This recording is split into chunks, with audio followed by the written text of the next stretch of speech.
ముఖ్యమంత్రి రేవంత్ రెడ్డి ఒక సరికొత్త స్కీమ్ని అయితే తీసుకొచ్చారు. ఈ యొక్క స్కీమ్ని మీ యొక్క చుట్టుపక్కల ఉన్నటువంటి వాళ్ళందరికీ కూడా తెలియజేయండి.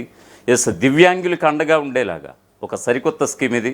సో ఈ క్రమంలో 5G స్మార్ట్ ఫోన్స్ కావచ్చు, ల్యాప్టాప్స్, ట్యాబ్స్, అలాగే ఈ యొక్క బ్యాటరీతో నడిచేటువంటి ట్రైసైకిల్స్ ఇవన్నీ కూడా ఫ్రీగా పంపిణీ చేసేందుకు సీఎం రేవంత్ రెడ్డి ఒక కంకణం కట్టుకున్నారు. సో ఈ నెల 10లోగానే ఖచ్చితంగా ఈ నెల 10లోగానే దరఖాస్తు కూడా చేసుకోవాలి. ఎవరైతే దివ్యాంగులు ఉంటారో ఖచ్చితంగా ఈ సమాచారాన్ని వాళ్ళందరికీ కూడా తెలియజేయండి. ఎందుకంటే ఖచ్చితంగా వాళ్ళకు ఉపయోగపడేటువంటి సమాచారం. సో ప్రభుత్వం తీసుకున్నటువంటి ఈ చర్యల పట్ల మీ యొక్క అభిప్రాయాన్ని కామెంట్ బాక్స్లో కూడా తెలియజేయండి. సో ఏదేమైనా సరే ఈ నెల 10లోగా ఈ యొక్క దరఖాస్తులకు అయితే ఆహ్వానం పలుకుతోంది తెలంగాణ సర్కార్. రాష్ట్రంలో ఉన్నటువంటి దివ్యాంగులందరికీ కూడా ఒక శుభవార్త లాంటి సమాచారం ఇది. ఖచ్చితంగా ఎవరైతే ఉంటారో వాళ్ళందరికీ కూడా దివ్యాంగులందరికీ కూడా బ్యాటరీతో నడిచేటువంటి ట్రైసైకిల్స్, అలాగే ల్యాప్టాప్స్, ట్యాబ్స్, అలాగే ఇతరత్ర వాళ్ళకి ఏదైతే భవిష్యత్తులో ముందు అడుగు వేయడానికి ఏ రకంగా తోడ్పడాలో ప్రభుత్వం అన్ని రకాలుగా తోడ్పడేలాగా ఒక నిర్ణయం కూడా తీసుకున్నారు. ఇప్పుడు వచ్చేటువంటి బడ్జెట్ సమావేశాల్లో కూడా సుమారుగా 50 కోట్లు కేటాయించాలి అనేటువంటి విధంగా కూడా ఒక లెడ్జర్ కూడా వేసుకున్నట్లుగా తెలుస్తోంది. సో ఏదేమైనా సరే ముఖ్యమంత్రి రేవంత్ రెడ్డి తీసుకున్నటువంటి నిర్ణయం పట్ల మీ యొక్క అభిప్రాయం కూడా తెలియజేయండి. వాస్తవానికి దివ్యాంగులకు సంబంధించి నిర్ణయాలన్నీ ఇప్పుడేం కొత్తగా తీసుకున్నవి కాదు. రేవంత్ రెడ్డి ఆల్రెడీ దివ్యాంగుల పట్ల సానుకూలంగా ఉన్నటువంటి ఆయన ఆల్రెడీ దివ్యాంగుల్ని మ్యారేజ్ చేసుకుంటే, పెళ్లి చేసుకుంటే ఉచితంగా ప్రభుత్వం తరపున వాళ్ళకి 2 లక్షల రూపాయలు ఈ ఒక్క బహుమానంగా ఇస్తామనేటువంటి ప్రకటన కూడా చేశారు. ఆ మేరకే గ్రౌండ్ లెవెల్లో కూడా ఎవరైతే మ్యారేజ్ చేసుకుంటున్నారో వాళ్ళందరికీ కూడా 2 లక్షల రూపాయల చొప్పున ఇవ్వడం కూడా జరుగుతోంది. సో దీనికి సంబంధించినటువంటి ఒక పూర్తి స్థాయి అప్డేట్ చూద్దాం. ఖచ్చితంగా దివ్యాంగులకు మొబైల్, బిజినెస్, బ్యాటరీ ట్రైసైకిల్స్, అలాగే wheelchairs, laptops, tabs, 5G smartphones ఫ్రీగా ఇవ్వడానికి తెలంగాణ ప్రభుత్వం కంకణం కట్టుకుంది. దీనికి సంబంధించి దివ్యాంగుల cooperative corporation chairman Veeraiah media ముఖంగా వెల్లడించారు. ఇందుకోసం OBMMS పోర్టల్లో ఈ నెల 10లోగా దరఖాస్తు చేసుకోవాలని కూడా వెల్లడించినటువంటి పరిస్థితి. గతంలో అప్లై చేసి దరఖాస్తు చేసి పరికరాలు పొందనటువంటి వారు ఇప్పుడు మరలా దరఖాస్తు చేసుకోవచ్చునని వివరాలకు కూడా ఒక నెంబర్ కూడా ఇవ్వడం జరిగింది. 9959583502. మరొకసారి చెప్తున్నాను, 9959583502 నెంబర్కు సంప్రదించి ఖచ్చితంగా దీనికి సంబంధించి దరఖాస్తు చేసుకోవాలంటూ కూడా దీనికి సంబంధించి దివ్యాంగుల కోఆపరేటివ్ కార్పొరేషన్ చైర్మన్ వీరయ్య వెల్లడించినటువంటి పరిస్థితి. గతంలో ఉండేటువంటి నిర్ణయాలు కూడా ఒకసారి చూద్దాం. ముఖ్యమంత్రి రేవంత్ రెడ్డి అధికారంలోకి వచ్చాక ఈ యొక్క దివ్యాంగులకే కాదు, వృద్ధులకే కాదు, ఇతరత్ర వాళ్ళందరికీ కూడా, అలాగే తల్లిదండ్రులని పట్టించుకున్నటువంటి ఎవరైతే ప్రభుత్వ ఉద్యోగులు ఉంటారో 10% కోత కూడా విధించేస్తానంటూ కూడా హెచ్చరించారు. సో దివ్యాంగులు అలాగే వృద్ధుల పట్ల ముఖ్యమంత్రి రేవంత్ రెడ్డికి ఉన్నటువంటి నిబద్ధత ఏంటో ఈ యొక్క చర్యల వల్ల తెలుస్తుందని కూడా చాలామంది కొనియాడుతున్నటువంటి పరిస్థితి. ప్రణామ్ కార్యక్రమం ద్వారా వృద్ధులను ఆదుకుంటామని సీఎం రేవంత్ రెడ్డి చెప్పుకొచ్చారు. గతంలో తల్లిదండ్రులను నిర్లక్ష్యం చేసే ప్రభుత్వ ఉద్యోగుల జీతాల్లో 10 నుంచి 15% కోత విధిస్తామంటూ కూడా ఆయన హెచ్చరించినటువంటి సందర్భం మనందరికీ తెలిసిందే.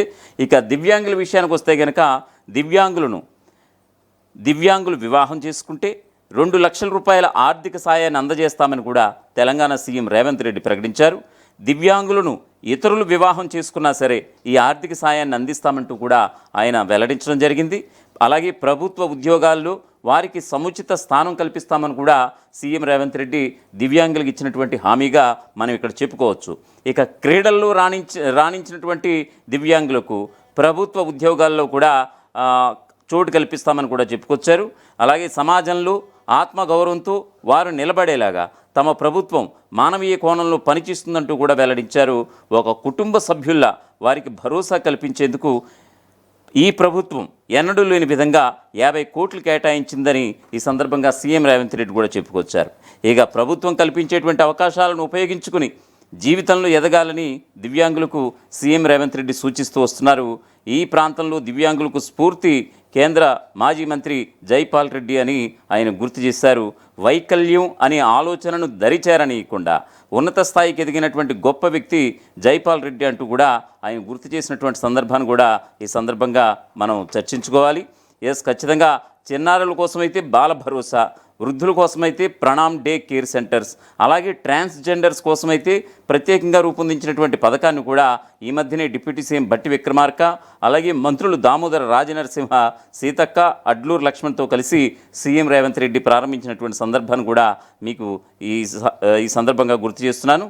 అలాగే 50 కోట్లతో దివ్యాంగులకు సహాయ పరికరాలు ఇప్పటికే పంపిణీ చేసింది ప్రభుత్వం.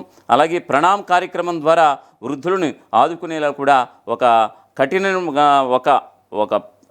కఠినమైనటువంటి నిర్ణయం తీసుకోవడంతో పాటు ఒక సంక్షిప్తమైనటువంటి ఒక పథకాన్ని కూడా తీసుకొచ్చింది. తల్లిదండ్రులను నిర్లక్ష్యం చేసే ప్రభుత్వ ఉద్యోగుల జీతాల్లో 10-15% కూడా కోత విధిస్తామని కూడా ఆయన హెచ్చరించారు. అందుకోసం ఈ బడ్జెట్ సమావేశాల్లో బిల్లు సైతం కూడా తీసుకొస్తామని కూడా వెల్లడించారు. తల్లిదండ్రులను నిర్లక్ష్యం చేసే వారిని మనమే దారిలోకి తీసుకురావాలంటూ కూడా ఆయన హితబోధ చేసినటువంటి సందర్భం. తల్లిదండ్రులపై బాధ్యత లేని వారికి సమాజంపై ఏం బాధ్యత ఉంటుందంటూ కూడా సీఎం రేవంత్ రెడ్డి ప్రశ్నించారు. ఇక ట్రాన్స్జెండర్స్కు ప్రభుత్వ ఉద్యోగాలు, ఇందిరమ్మ ఇళ్ళు ఇస్తున్నామని కూడా చెప్పుకొచ్చారు. రానున్న మున్సిపల్ కార్పొరేషన్లో కోఆప్షన్ మెంబర్గా ఒక ట్రాన్స్జెండర్ని కార్పొరేటర్గా నామినేట్ చేయాలని సూచిస్తున్నానని కూడా ఈ మధ్యనే చెప్పుకొచ్చినటువంటి సందర్భం. మరి అది ఆ యొక్క ప్రణాళిక ఏ విధంగా అమలవబోతుంది గ్రౌండ్ లెవెల్ అనేది వేచి చూడాలి. అలాగే తద్వారా వారి సమస్యలపై వారు మాట్లాడుకునే అవకాశం కలుగుతుందని కూడా సీఎం రేవంత్ రెడ్డి గతంలో కూడా చెప్పుకొచ్చారు. ఇక వచ్చే బడ్జెట్ సమావేశాల్లో హెల్త్ పాలసీని తీసుకురాబోతున్నామని కూడా చెప్పుకొచ్చారు. హెల్త్ పాలసీ దివ్యాంగులకు సంబంధించి, ఆరోగ్య భద్రతకు సంబంధించి ఒక ప్రత్యేకమైనటువంటి బడ్జెట్ కూడా ప్రవేశపెట్టే అవకాశం కూడా ఉందని కూడా ఆయన చెప్పుకొచ్చారు. తెలంగాణ సమాజం సామాజిక న్యాయం, సమాన అవకాశాలను కోరుకుంటుందని కూడా చెప్పుకొచ్చారు. అందుకే దేశంలో ఎక్కడా లేని విధంగా రాష్ట్రంలో కులగణన నిర్వహించామని కూడా చెప్పుకొచ్చారు. తెలంగాణ ఒత్తిడికి తలొగ్గి కేంద్ర ప్రభుత్వం జనగణనలు కులగణన నిర్వహించేందుకు అంగీకరించిందంటూ కూడా గుర్తు చేశారు. తెలంగాణ కులగణన మోడల్ను దేశం అనుసరిస్తుందని పేర్కొన్నారు సీఎం రేవంత్ రెడ్డి. తమ ప్రజాప్రభుత్వంలో ఎస్సీ వర్గీకరణ అమలు చేసి సమాన అవకాశాలు కల్పిస్తున్నామని చెప్పుకొచ్చారు. ఒకప్పుడు సామాన్యులకు ప్రవేశం లేనటువంటి ఈ ప్రజాభవన్లో అందరికీ ఇప్పుడు ప్రవేశం కల్పించామని కూడా గుర్తు చేశారు. ఈ ప్రభుత్వానికి ధర్మగంట ఉందని, ఎవరు ఏ సమస్యలు చెప్పినా విని పరిష్కరిస్తుందంటూ కూడా ఆయన భరోసా ఇచ్చారు. తెలంగాణ రాష్ట్రాన్ని దేశంలోనే ఆదర్శ రాష్ట్రంగా, పేదల సంక్షేమ రాష్ట్రంగా తీర్చిదిద్దుకుంటామంటూ ప్రజలకు సీఎం రేవంత్ రెడ్డి పిలుపునిచ్చినటువంటి సందర్భం. ఏదేమైనా సరే ఇప్పుడు వచ్చేటువంటి బడ్జెట్ సమావేశాల్లో దివ్యాంగులకు సంబంధించి, ఆరోగ్య భద్రతకు సంబంధించి ఒక ప్రత్యేకమైనటువంటి బడ్జెట్ అయితే మేము తీసుకొస్తున్నాం అని చెప్పుకొచ్చారు. మరి చూడాలి, మరి బడ్జెట్కి సంబంధించి ఆరోగ్య భద్రత, దివ్యాంగుల ఆరోగ్య భద్రత కోసం ఎలాంటి పథకాలు ఇంకెన్ని రాబోతున్నాయనేది వేచి చూడాల్సిన అంశం. మరొక వైపు ఇక్కడ మరీ ముఖ్యంగా చెప్పుకోదగ్గది ఏమిటంటే, ఇప్పుడు దివ్యాంగుల్ని దృష్టిలో ఉంచుకుని ఈ నెల 10లోగా ఈ యొక్క బ్యాటరీలతో నడిచేటువంటి ట్రైసైకిల్స్, అలాగే వీల్ చైర్స్, అలాగే 5G స్మార్ట్ ఫోన్స్, అలాగే ల్యాప్టాప్స్, ట్యాబ్స్, ఇతరత్ర ఈ యొక్క ఎలక్ట్రానిక్ గూడ్స్, గ్యాడ్జెట్స్ ఇవన్నీ కూడా ఇచ్చేందుకు ప్రభుత్వం ఒక కంకణం కట్టుకుంది. ఆల్రెడీ ఎవరైతే ఉన్నారో రాష్ట్రంలో ఉన్నటువంటి దివ్యాంగులందరికీ కూడా ఈ వార్త అనేది ఖచ్చితంగా ఇంపార్టెంట్. ఒకవేళ వాళ్ళకి చేరినా చేరకపోయినా మీ యొక్క సమీపంలో ఉండేటువంటి దివ్యాంగులకి చేరవేయాల్సిన ఒక సామాజిక బాధ్యతగా మీరు కూడా తీసుకోండి. ఈ వార్తని వాళ్ళకు కూడా చేరేలాగా చూడండి.